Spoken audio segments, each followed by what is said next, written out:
प्रसिद्ध पारंपरिक एक परिशिष्ट है जो किसी पुराण का एक हिस्सा है, विज्ञान भैरव तंत्र, जो शिव और देवी के संवाद की तरह से आता है और ये मिलता है, इसका पूरा सूत्रबद्ध ये सारी चीज़ें हैं।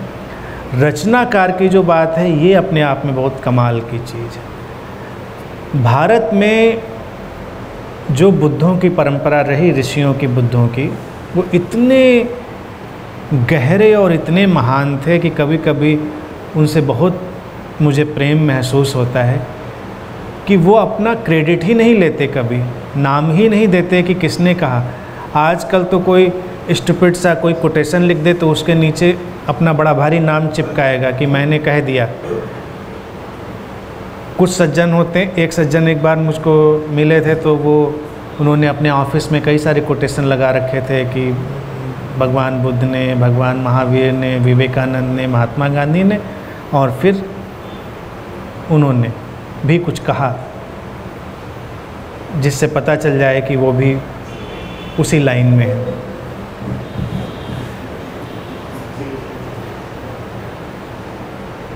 भारत में ये लाखों सालों में हुआ होगा, मैं समझता हूँ हजारों लाखों साल में, कि जो ऋषियों और बुद्धों की परंपरा रही होगी और कमाल की इंटीग्रिटी उन लोगों में रही होगी, कमाल की ब्रदरहुड, सिस्टरहुड आल्सो, क्योंकि कोई कहेगा कि ब्रदरहुड क्यों कहा, तो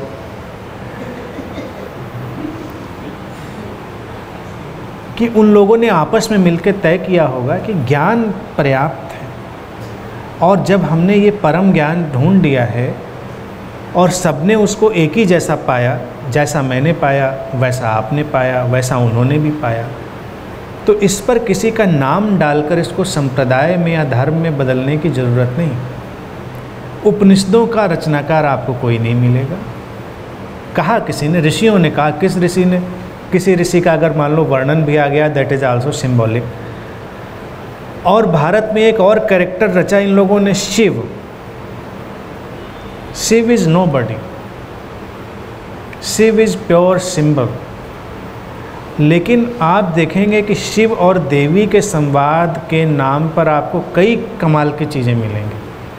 शिव सूत्र मिलेगा, जिस पर हमने थोड़ी चर्चा करी थी, लंबा नहीं बोला था, एक शिव सूत्र है। और शिव और देवी के ही संवाद से ये विज्ञान भैरव तंत्र की बात है।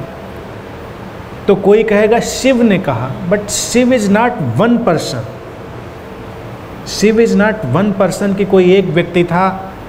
जैसे हम बुद्ध कहते हैं, ऐसे ही उन लोगों ने एक शब्द इस्तेमाल किया, शिव। वो अवस्था है, स्टेट है चेतना की। तो एक खास अवस्था में पहुँचे व्यक्ति को हम कहते हैं ये बुद्ध हो गया। तो उन लोगों ने चुना था शिव हो गया। एक ही भाषा थी, कोई उसमें अंतर नहीं। हम उनको एक ही साथ भी शिव या बुद्ध एक ही जैसा भी उपयोग कर सकते हैं।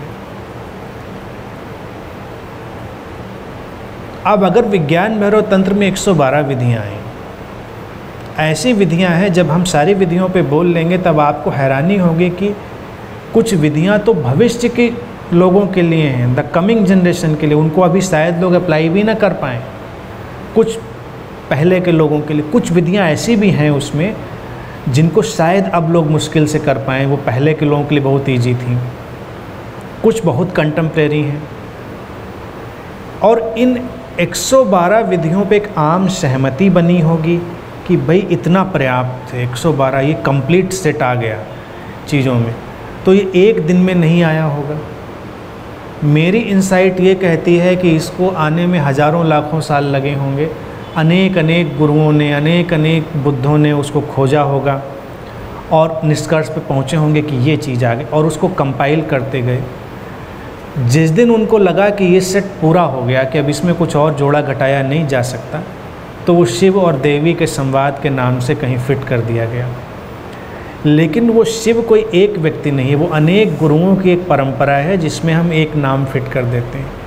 उन ऋषियों और बुद्धों की करुणा और महानता की हम कल्पना नहीं कर सकते, जो उस अज्ञात में खो जाते हैं, जिनको हम जानते ही नहीं किसने कहा।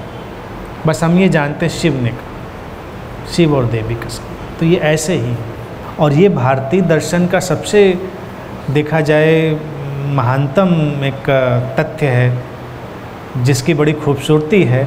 हालांकि जब उसको भी लोग कल्टिस्ट बनाने की कोशिश करते हैं तो मुश्किल हो जाती है, अदरवाइज़ सबसे बड़ी खूबसूरती यही है चीज़ों की। लेकिन कोई नाम दे देता है तो उसमें भी कोई खूबसूरती कम नहीं हो जाती, ना उसमें अहंकार जुड़ जाता है। चांसेस ज़्यादा हो सकते हैं उसमें, ये बात तय है कि कुछ लोग अपने नाम की वजह से ही बहुत सारी चीज़ें कर सकते हैं, अहंकार हो सकता है। लेकिन किसी का नाम चल रहा हो, किसी की तस्वीर लगी, मेरी भी तस्वीर लगी है, मुझे इससे कोई मतलब नहीं है। आप कागज़ का टुकड़ा लगाओ, उस पर कुछ भी लगाओ, कोई मतलब नहीं। अच्छी है, वो भी अच्छी सुंदर लगती है तो है। जैसे रामकृष्ण परमहंस के पास एक बार एक उनका चित्र बना के कोई ले गया व्यक्ति, फ़ोटो उनकी, तो कहते हैं रखी, तो रामकृष्ण अपने भाव में थे, उन्होंने फूल उठाए और चढ़ाए मूर्ति पे और अपनी फ़ोटो पे और साष्टांग लेट गए। तो लोगों ने कहा क्या बेवकूफ़ी, अपनी फ़ोटो पे? कह लें ये भी तो परमात्मा ही है, इसमें भी तो वही दिव्यता है, मेरा क्या है, मैं कहाँ हूँ इसमें? भाव है। अब अगर रामकृष्ण का इसमें बालपन, उनकी सरलता बड़ी परिलक्षित होती है कि अगर रामकृष्ण तुम्हारे अंदर परमात्मा देख सकते हैं तो अपने अंदर तो पहले ही देखे होंगे, और अगर वो अपने अंदर नहीं देखें, तुम्हारे अंदर देखें, तब तो बड़े चालाक आदमी हैं। तब तो ये बड़ा बिजनेस है कि आप परमात्मा हो और मैं, तुमसे पहले तो अपने को ही जाना कि मैं परमात्मा, फिर जाना कि तुम भी हो, फिर जाना कि तुम भी हो। तो अपनी तस्वीर पे लेट जाना बहुत नेचुरल और बड़ा बाल सुलभ है, उस कैटेगरी में वो पड़ जाएंगे। उपनिषद और ये ऋषि जिन्होंने विज्ञान भैरव तंत्र दिया होगा, इनको मैं अहंकार की कैटेगरी में इसलिए नहीं रख सकता हूँ क्योंकि उसकी थोड़ी बहुत दुर्गंध ज़रूर आ जाती, लेकिन इन वचनों में कहीं वो दुर्गंध आई नहीं है, कहीं कोई मैनिपुलेशन ट्विस्ट कहीं कुछ आया नहीं। जो कुछ है बिल्कुल शुद्ध कल्याणकारी, इसलिए वो नहीं है।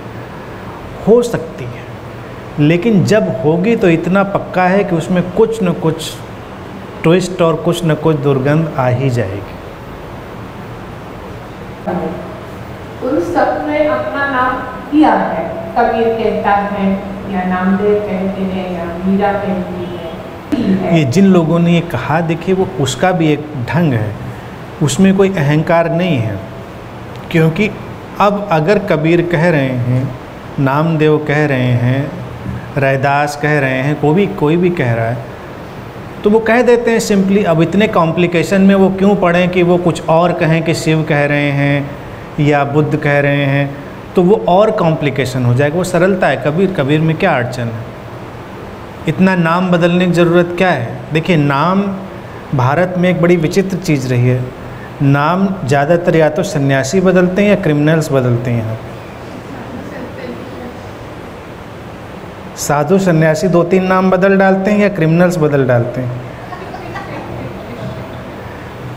सरल आदमी का जो नाम है सो है, उसमें बदलने क्या पड़ी है, और बदल गया तो तब भी उसको कोई अड़चन नहीं है।